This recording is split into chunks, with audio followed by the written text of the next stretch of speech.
So that was Knights of Cydonia by Muse. Now the problem with Muse is there's normally quite a lot of chords and quite a lot of notes to learn, and this song is no exception. This one's definitely either you have to memorise every note or take the sheet in with you and just, you know, stick to it as much as you can. The main problem with this one will be the tremolo playing. Okay, so I'm going to take you through a couple of practice kind of licks to help you practice that and to hopefully help you then put that into practice and then build up the speed to play this little section. So, the thing about playing fast, anyone can bluff playing fast, okay? Just... Okay?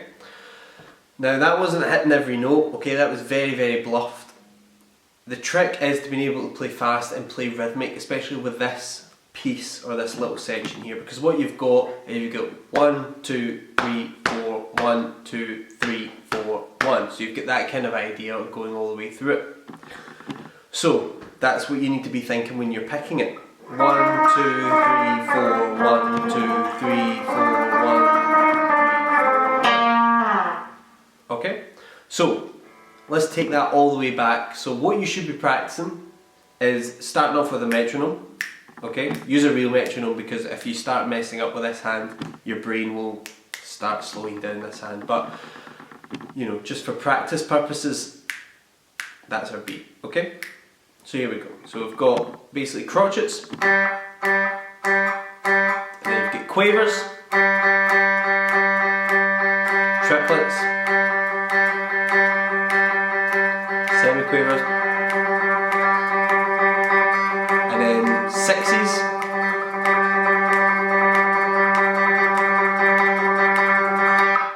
so it tends to be those sixes that I'll end up playing for this section, okay?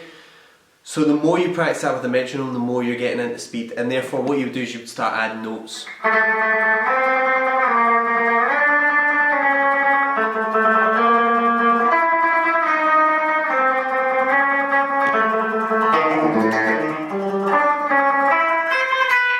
Okay, they don't have to be nice sounding or melodic notes, but it gets you familiar with switching rather than just staying on one, and also switching strings as well, which this does a lot. So that's probably the best way to combat the tremolo picking. The rest of it is just knowing what notes and knowing your bar chords pretty well, but there's some really good hints and exercises to do in order to play this tremolo picking section.